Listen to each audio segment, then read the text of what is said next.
Bienvenue à ce petit cours express sur ML.net et plus particulièrement le Model Builder qui est un outil intégré de Visual Studio qu'on va utiliser là, pour générer des modèles en fait. On va voir les algorithmes de machine learning là, qui sont intégrés. On les analysera pas toutes parce qu'en principe on a déjà fait ça. On a déjà vu les arbres de décision, la régression linéaire, les regroupements et ainsi de suite. Donc, mais on va voir que c'est les mêmes genres d'algorithmes avec quelques variances là, que ML.net utilise. Donc, le Model Builder, en fait, c'est un outil un peu graphique, étape par étape, pour rapidement là, choisir son algorithme, choisir ses données et entraîner son modèle puis faire tout de suite des prédictions. Donc, ça va assez vite.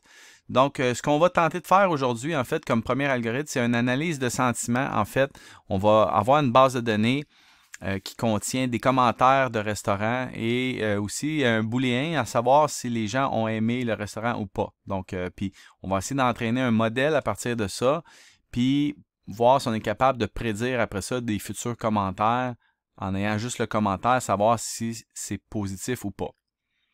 Donc, ML.net, donc c'est ça, on va faire un peu le parallèle avec ce qu'on a déjà vu avec MATLAB. Donc, ML.net, c'est l'implémentation spécifique de Microsoft.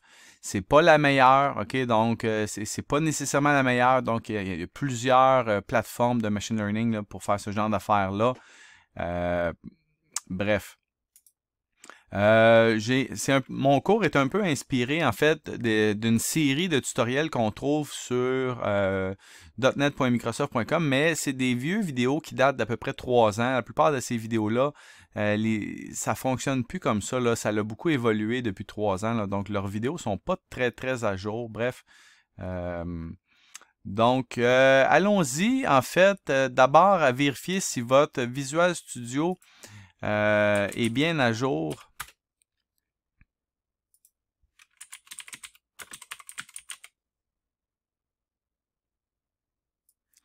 Si vous allez dans votre App and Feature, là, donc moi, mon Windows est en anglais, là, mais dans vos programmes sur Windows, vérifiez que mon Windows 2000, Visual Studio 2022 est installé, mais peut-être aussi vous assurer que la composante, dans les composantes individuelles, peut-être vous assurer que, en fait, je ne sais pas comment le trouver, là, mais moi, je cherche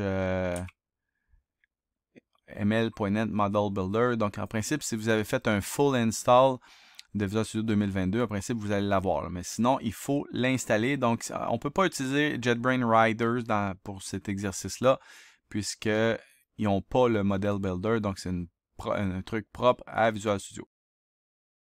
Donc, si j'arrive dans mon Visual Studio, je peux vérifier, en fait, si la composante ML.net Model Builder 2022 est installée, s'il y a des mises à jour, peut-être des mises à jour spécifiques à ce plugin-là.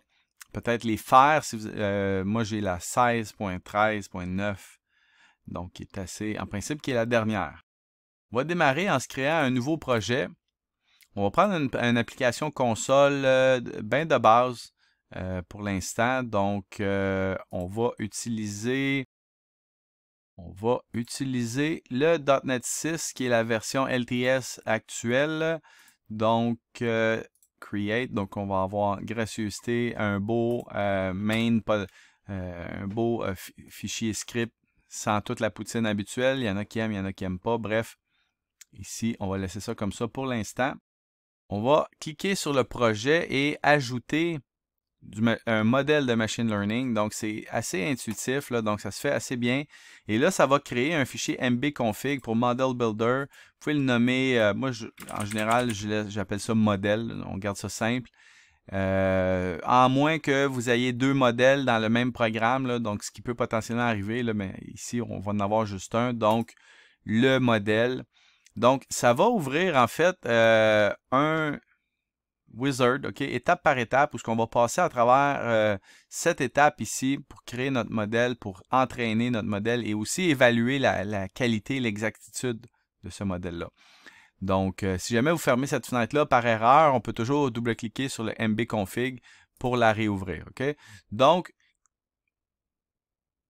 qu'est-ce qu'on a ici? En fait, eux, ils appellent ça des scénarios. tout dépendant de qu'est-ce que vous tentez de faire. Donc, ils ont essayé de rendre ça le plus digeste possible.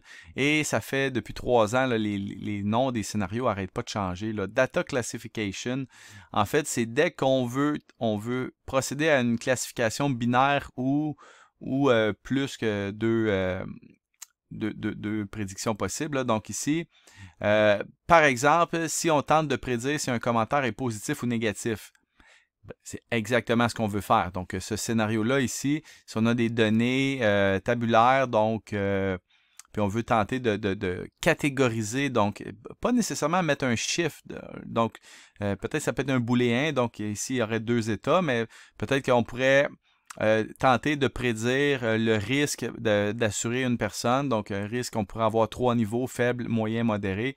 On irait avec ce genre d'affaires-là ici. Value Prediction, on va s'en servir plus tard aussi. C'est si on tente justement de prédire une valeur numérique, ok? Donc basé sur, par exemple ici, l'exemple qu'ils disent ici, on veut tenter de prédire le prix d'une maison basé sur certaines features, ok? Donc certaines variables, comme la grosseur, l'endroit, peut-être le nombre de salles de bain, est-ce qu'il y a eu des rénovations, plein de données qui peuvent être quantitatives ou qualitatives. Donc, tenter de prédire une valeur numérique réelle finale. Et il y a d'autres scénarios un peu plus complexes comme la classification d'images et les algorithmes de recommandation, algorithmes de prévision aussi, détection d'objets dans des images, bref. Et il y a d'autres scénarios qui sont aussi partiellement implémentés, là, donc ML.net qui est encore en évolution. On verra où ce que ça nous amène, mais pour l'instant, on ne touchera pas au scénario limité. Pour aujourd'hui, on va s'en tenir à une classification de données. Et on doit spécifier où est-ce qu'on veut entraîner notre modèle. On va l'entraîner sur notre ordinateur personnel. On pourrait lier un compte Azure et déployer le modèle pour qu'il soit entraîné dans le nuage. Donc, mais là, ici, on parle d'un modèle qui va prendre quelques secondes à entraîner. Donc, on peut faire ça tout localement. Pas besoin d'utiliser le GPU ou Azure. Donc, et on va choisir nos données. Donc, le fichier, je vais vous le fournir. Donc, Yelp Labeled. Donc, c'est un fichier TSV. Donc, le fichier Yelp Labeled. Label veut dire, dans le fond, que dans le fichier, ça contient les réponses. OK? Donc, eux ont un terme synonyme pour les réponses. Là, ce qu'on tente de prédire, c'est souvent, on appelle ça le label. Donc, c'est un fichier à 2 colonnes. Donc, on le regarde rapidement, là, dans le fond. C'est un fichier texte bien straight. Et ici, qu'est-ce qu'on a? On a un tab, OK? Donc, c'est pas un CSV, c'est pas un fichier avec des délimitations, des colonnes de taille fixe. C'est un délimiteur de type tab. C'est pas habituel, mais bref, Microsoft ont décidé d'utiliser ça.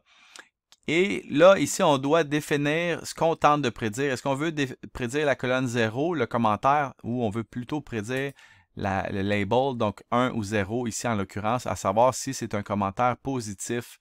Donc, on va aller dans les options avancées. On confirme ici qu'on a un seul prédicteur. Donc, eux appellent ça des features. Nous, depuis le début de la session, on appelait ça des prédicteurs. Et c'est un prédicteur de type string, chose qu'on n'a pas faite à date.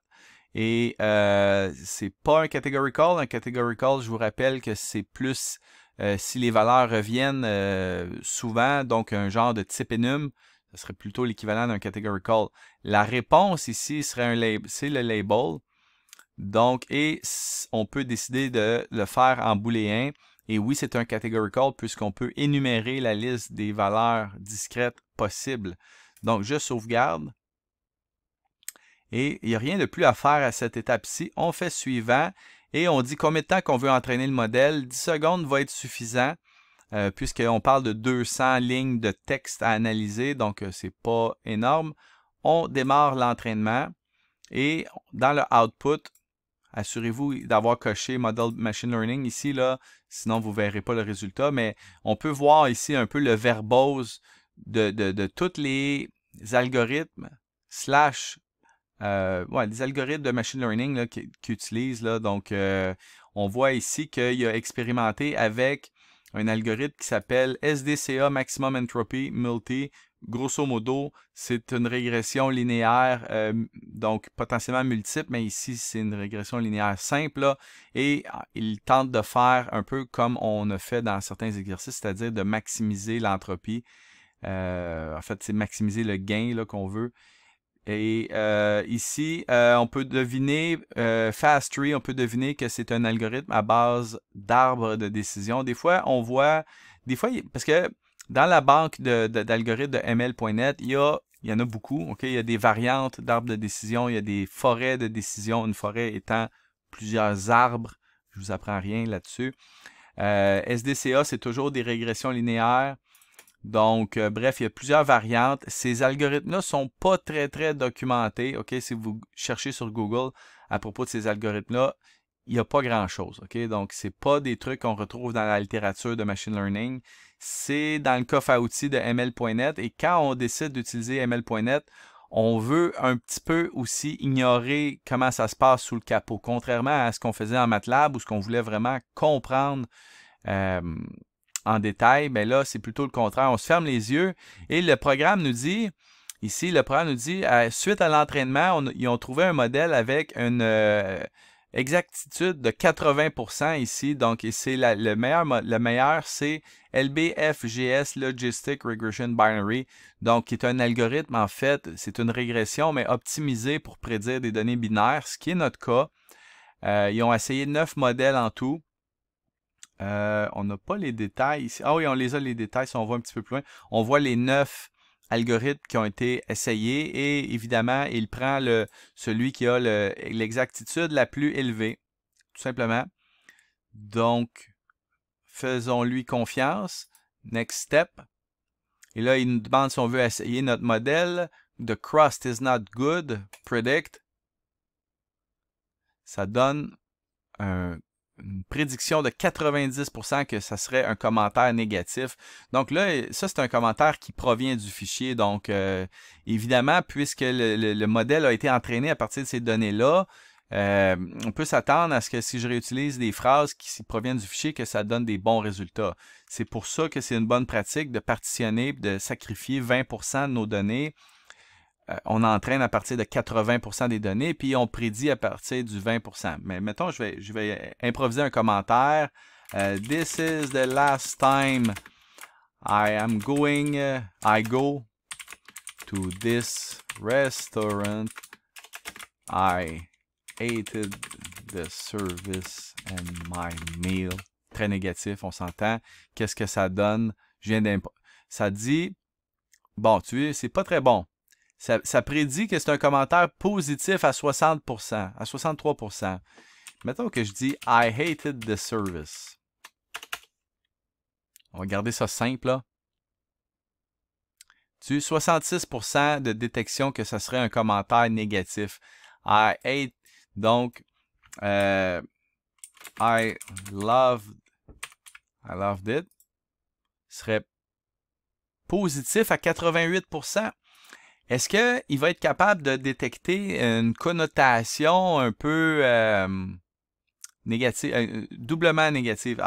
I kind of loved it. Okay? C'est comme moins positif. Est-ce qu'il va être capable de détecter ça? Oh, 70%. Tu sais, on voit qu'il est capable de détecter là, le fait que je dis le mot love, qui a beaucoup de puissance, mais kinda, ça met un bémol, OK? Donc, I did not loved it. OK? Négation. Est-ce qu'il va être capable? Oui, très fort. 92% de prédiction qu'il va détecter ça comme étant négatif. Ça veut dire quoi? Ça veut dire que mon échantillon et 200 lignes, c'est pas beaucoup, OK? Donc, 200 commentaires. On a entraîné à partir de 200, c'est pas énorme. Ça, c'est toutes des phrases qui ont sorti de ma tête, là. J'ai pas recopié, j'ai pas lu, en fait, nécessairement là, la liste des commentaires. Là. Il y en a qui sont assez longs. Donc, bref, on va procéder. Next step.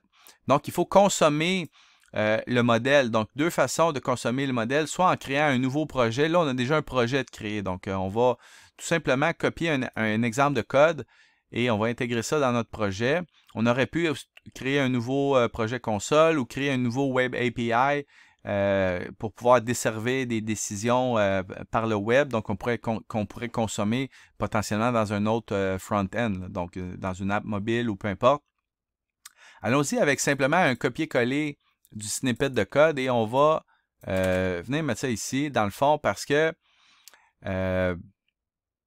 comment faire, dans le fond, ici, pour appeler dynamiquement à travers le code un commentaire. Donc, je pourrais demander un commentaire à l'utilisateur.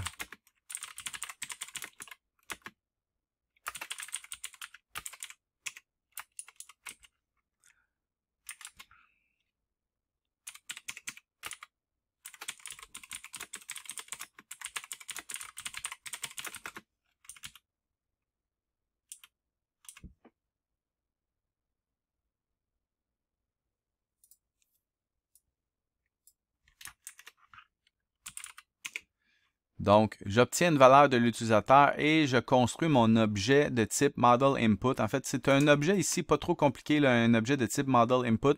Ça fait juste contenir les deux colonnes, avec des noms associés aux valeurs dans le fichier. Parce que là, ici, dans le fichier, on avait des headers. On n'a pas de header dans ce fichier-là. Donc, il a automatiquement mis ça colonne 0, colonne 1. Mais ici, dans le fond, on pourrait avoir une distinction là, entre la propriété dans notre code. Comme colonne 1, si on veut, on peut le renommer à appréciation ou positif, vrai, faux, peu importe. Okay? Donc là, ici, je reviens dans mon code et j'exécute ça. Et donc, j'appelle model.predict, j'y passe mes données et j'obtiens un résultat. Et il me reste simplement votre commentaire est, et là je pourrais afficher en fait le predicted label. Le predicted label, c'est une variable de type booléen parce qu'on a choisi ça. On pourrait aussi ajouter un autre commentaire et dire cette prédiction, nous sommes confiants de cette prédiction à la hauteur de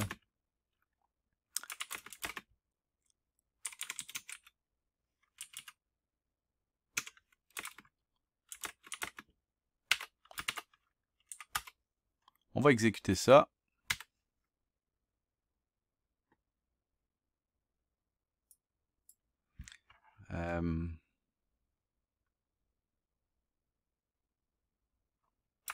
My plate was cold.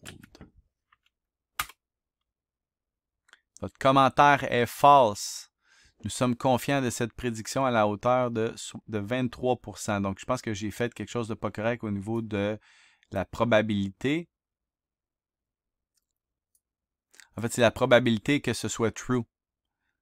Donc, 23% de chance que ce soit true. Donc, c'est un commentaire qui a plus de chances d'être false. Donc, c'est pour ça, c'est ce qui explique